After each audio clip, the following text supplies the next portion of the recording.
We now have about 18 minutes for Q&A. We had some great presentations there, and Sunil, we'll count on you to pop in. We'll ask you some of these questions as well. So let's start with, where do you think the sharing economy is going next? We're already sharing tools, cars, and apartments. What's next?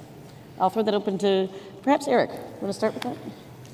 Just to put you on the spot. Where is the sharing economy going next? That's a great question. I wish I had a specific answer for you. You know, on the repair front, there's definitely more and more devices that, as you know, knowledge is the great gap here, what we see. As soon as you make the knowledge available, people start building businesses. They start actually making use of that knowledge. And so as soon as someone writes a manual for something that's obscure, people start repairing it. And so it's just a logical consequence of that. So, I mean, for us with repair, the world of unrepaired or uncommonly repaired things is definitely ripe for the picking. Excellent. I asked you first because I think it's a side of the sharing economy that many of us don't think of top of mind. So many of our other panelists here will probably have some ideas on where we're going next. Somebody want to hop in? Yeah, I'll jump in there. I think that like I touched on during my presentation, I think that peer-to-peer is certainly ripe to grow. I think we're just kind of getting over some of the challenges and hiccups as we look to really bring our neighborhoods and our communities onto these networks. And we are going to reach that critical mass, and when we do, it's going to be a really different ballgame. We're going to be able to access, all the garages and all the stuff in our communities. And that's going to fit in with that kind of spectrum of, I'm going to go to an organization for this, I'm going to go to a company for this. But I think that we're really going to see peer-to-peer grow substantially. Sunil, did you want to hop in on this one? I'm actually working on a cat sharing app, but I can't really talk about it because my cat would get quite upset if he found out about that. But in all seriousness, I really do think that the service sector is really where we're going to see the biggest growth in this area. I think Canada's a service-dominated economy. I think you're going to see far more services that people can offer, are willing to offer, are willing to pay for, that people will be able to transact directly with individuals rather than going through that intermediary. So I think you're going to see an explosion in those kind of TaskRabbit-esque type platforms, which haven't really taken significant root in Canada yet. That actually leads very well into the next question. Doesn't the sharing economy shift our citizens from secure jobs to endless contractor work? No benefits, insurance, pension with Uber, Airbnb, TaskRabbit. This is something really important to policy development. So who would like to address this issue? I guess I'll jump in. So, I mean, it's a sticky wicket. I mean, I think on one hand, you've got this economy that can give people, anyone can be an entrepreneur, right? Anyone can jump in and they can make money off an asset they have or their talents or their skills or their time. But you do have this other side where there's not a lot of structure to it. And so, it's an area that's getting an awful lot of attention right now. There's a friend of mine named Shelby Clark who runs an organization called peers.org in San Francisco, and they really focus their whole effort on trying to define those employment issues and how you make it attractive and safe and secure for people to participate in the sharing economy and move that forward. I mean, in general, I think having the flexibility to really call your own shots. I mean, I'm an entrepreneur, right? So, for me, having that flexibility is really pretty attractive. But I do think there need to be some, kind of basic regulations around how workers are treated in those environments to make it really be kind of a level playing field.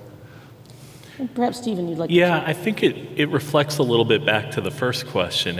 And when we start to find a balance point where people have crossed into a place where they're no longer comfortable with what it is that they're trying to share or, the service that they might be being asked to provide, I think that's a point where there will get to be some pushback. I think until then, it's really an entrepreneur's game, and as we find new ways and new ideas, it's going to just keep creating value, and until we find that balance point, hopefully we're not finding too many situations like this where, where people are lacking the insurance or the other means that they would get, and it's offset instead by the value that they're creating.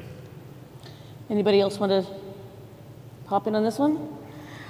Well, actually, Stephen, I'm going to throw the next one to you as well then. there's this idea of sharing economies being about peer-to-peer, person-to-person, sharing with your neighbors, that those library shelves we have on corners now that we all love so much, but there are some very large corporations involved in some of this, many of which have been mentioned here today. As someone from a large company who is engaging in the sharing economy, can you address that issue of the impression of what people think they're doing and what might actually be the reality in some cases? Yeah, you know, I'll use eBay as an example. I've had this discussion with folks before about eBay. And I always say, eBay has a factory. And people look at me like I'm crazy. I say, no, they do. eBay's factory is a data center. eBay uses their data center like a factory to crank things out. And I think, you know, part of this is just understanding that there are new ways to create value. And I think there's some smart corporations that have jumped on that and have found ways to maybe grow from what was once a warm, fuzzy co-op into something much larger. That happens. I think there are others that are trying to find ways to turn the sharing economy into an opportunity, and maybe they don't understand how it works yet, and they're going to be found out. Sunil, did you want to hop in on that one?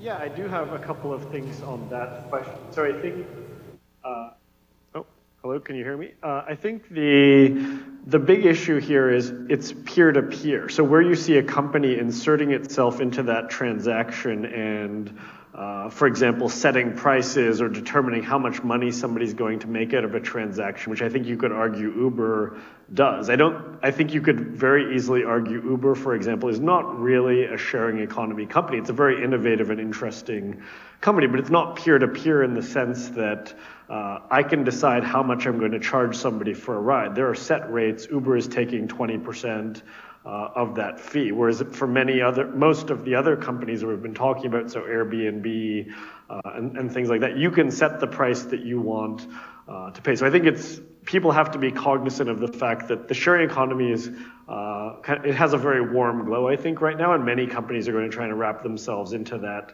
warm glow. But I think consumers and the government have to be very cognizant of the fact that not all transactions are actually peer-to-peer, and if there's a company inserting itself into the transaction in such a way that it's dictating the terms of trade and the negotiation terms between the parties, that to me becomes more of a traditional corporate relationship. Well, thank you. And thank you for the lobbying being done by the audience here. I duly noted. Come to City Hall tonight. But I wanted to ask a question that's actually really relevant to this conference, and that is whether or not the sharing economy might in fact add to consumerism or add to waste inadvertently, whereas it's intended to decrease it. And I'd like to hear perhaps from Eric or any of you on the panel about that issue about, are we decreasing waste with a sharing economy? I don't think so. I'm sorry, yes, I think we are decreasing waste. Took it the wrong way for a sec. Yeah, I mean, again, you know, what we've seen with, you know, kind of in a repair venue has been when there's been encouragement from the manufacturer, there's been parts available. So in order to do repair, you have to have three things. You have to have the know-how, and you have to have the parts, and you have to have the tools to be able to do the repair. And so that's a dance with the manufacturer and the end users and the people along the distribution sometimes. And when we see that there's less obstacles and there's more availability for those peer-to-peer connections, whether that's, you know, hey, you know, a marketplace from the manufacturer that allows people to share secondhand goods, or just manufacturer putting out the information so that someone can then know that they can grab something off of Craigslist or off of eBay and then bring it back to a working order. That is reclaiming something that was meant for end of life or end of use and putting it back into a usable format. So hands down, I think that there's definitely a decrease in the waste the more we embrace this idea of sharing. Thank you. John or Chris? Yeah, no, I mean, I think from our perspective, you know, we're completely focused on reducing waste, right? And so it's all about getting people to be more connected with their things and actually using those things, be it, you know, through repair when it breaks and have a seamless way to get it off and get it fixed, to helping people tap in socially to know that there are great bike paths and they can ride their bike more often.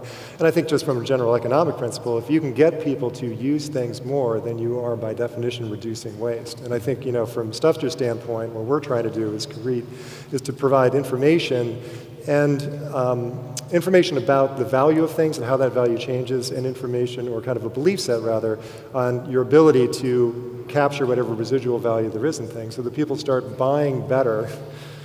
And through that, I mean, you don't buy the $250 cheap bike at Walmart, you buy a $500 bike that lasts, and then when your kid outgrows it, you resell it. And if we can get into that mode, then I think the world's going to be a much, much better place. Yeah. Chris, how about yourself?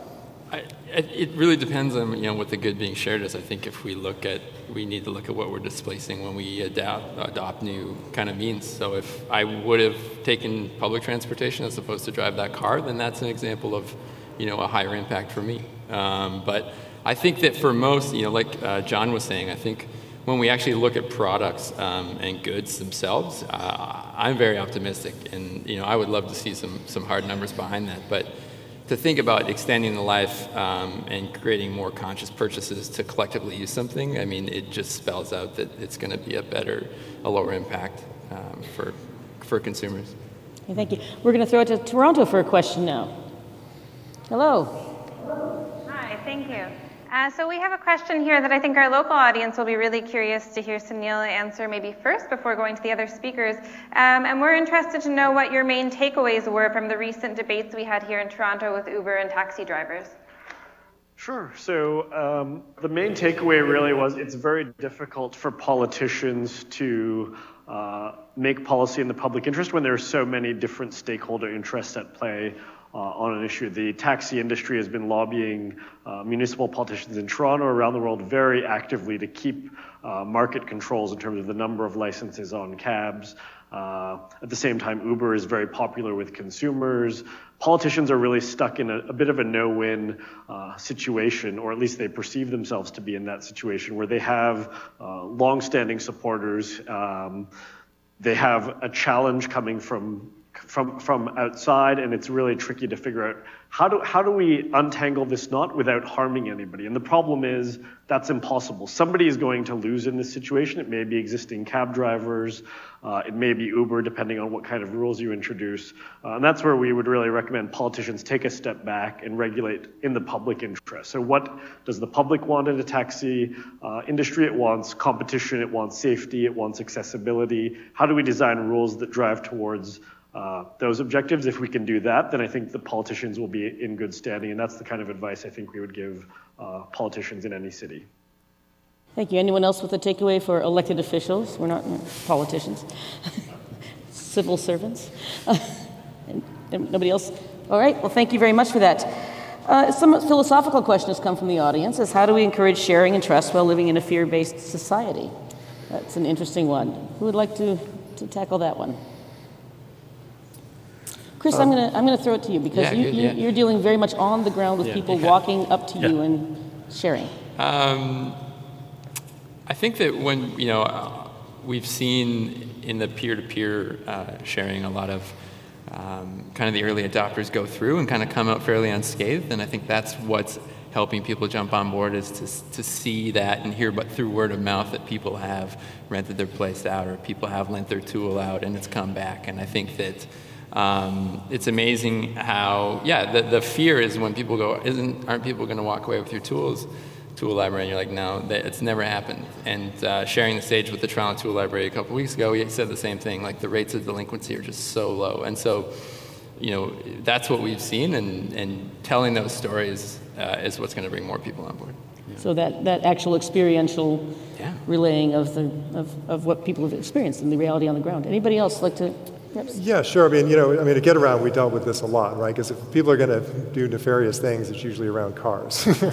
So, we learned an awful lot really quickly about how you screen people, how you kind of create review systems that give people trust that the people who are going to rent their car. We also relied very, very heavily on social media. We tapped into friends networks. We leveraged that, and I think Airbnb has done a fantastic job of that as well. So between the ability to use, once again, technology, right, to connect all these people through social media and bring this data together about, who's related to whom and who's got relationships across the pattern of users, but also the ability to rate people and have a very consistent way of judging who's been good and who's been bad and what's going on. And then finally, I think there's a whole kind of insurance and security layer that sits beneath that, which was another thing we spent a ton of time on a get around, and I think Airbnb has done that as well. But having a catch net if there actually is some damage that comes out of it or whatever, and the companies that are promoting the sharing economy help cover that through their policies. Yeah, and just to tack on to this, I mean, I'm echoing their sentiments, but like the freedom to fail is very important here. You look at Uber, it didn't launch worldwide, it launched in San Francisco. And so because it was successful there, had a good pilot, it was evidence that it could be used and adapted in other municipalities and then potentially Vancouver. I'm voting for you guys. And there's, along the lines with Airbnb, it wasn't that they had the insurance that they had in place at the very beginning. They had the freedom to fail. They grew up when those concerns became apparent, so they were responsive to that. So I think it's both of those factors. Well, we've got time for one more quick question, and it's the one on the sharing economy competing with mass consumerism. An excellent question to close on. Stephen, because you're involved at both scales, what can you say about the relationship between the sharing economy and, I won't call it mass consumer, but the larger scale consumerism that Dell is successfully involved in? And I might combine that a little bit with the other question about encouraging longer lasting products as well. And I think I want to do that specifically because, and we were talking about this earlier, I think there are two parts of this equation, right? We all want to rush right out and get that next phone right away. I think we've been conditioned to think, we have to go do that. But there are other solutions to that. From a technology standpoint, I think one of the things that we're trying to do is move to more modular solutions. If you ever run into it, there's something called virtual desktop infrastructure, which is great. You can get a small little computer that you plug in your ID and your desktop pops up wherever it is. It's so much easier for your tech guy to update this stuff. You just install the next system. It's fundamentally that computer will last much longer and be more up to date at all times.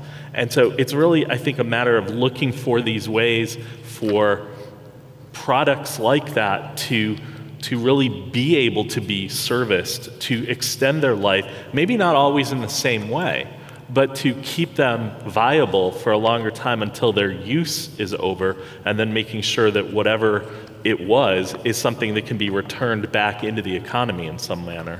So in your case, the product that you produce on a mass scale is one that is not a threat to your sharing economy and vice versa. You're embracing them both. Mm-hmm. Anybody else? What about this? Yes, just to chime in, I mean, who is not attracted to a long-lasting product? I mean, who is not attracted to something that they can give or sell or rent to someone else after they purchase it that doesn't immediately lose all its value?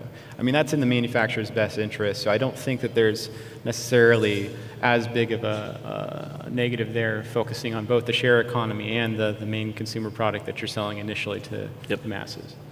So perhaps what we're hearing is that this will be a drive to more quality products, as they see the consumer looking for a product that can be passed on. I'm wearing a Patagonia sweater right here. These guys are famous for saying, don't buy this, right? Right. Share it, let's live it second, third life. Well, that is our time, folks, and it has been an excellent session. I want to thank Sunil, and I want to thank our 4 excellent panelists here. There's a lot to think about from the point of view of consumers, from the point of view of businesses, new businesses, businesses that are adapting and, in fact, thriving because of it, and the whole economy of peer-to-peer as well. And for ourselves as local government people, there's a lot to think about and many, many things to consider as we move forward with policy changes. So thank you to everybody so much for this very interesting conversation. I look forward to continuing the conversation. Thank you.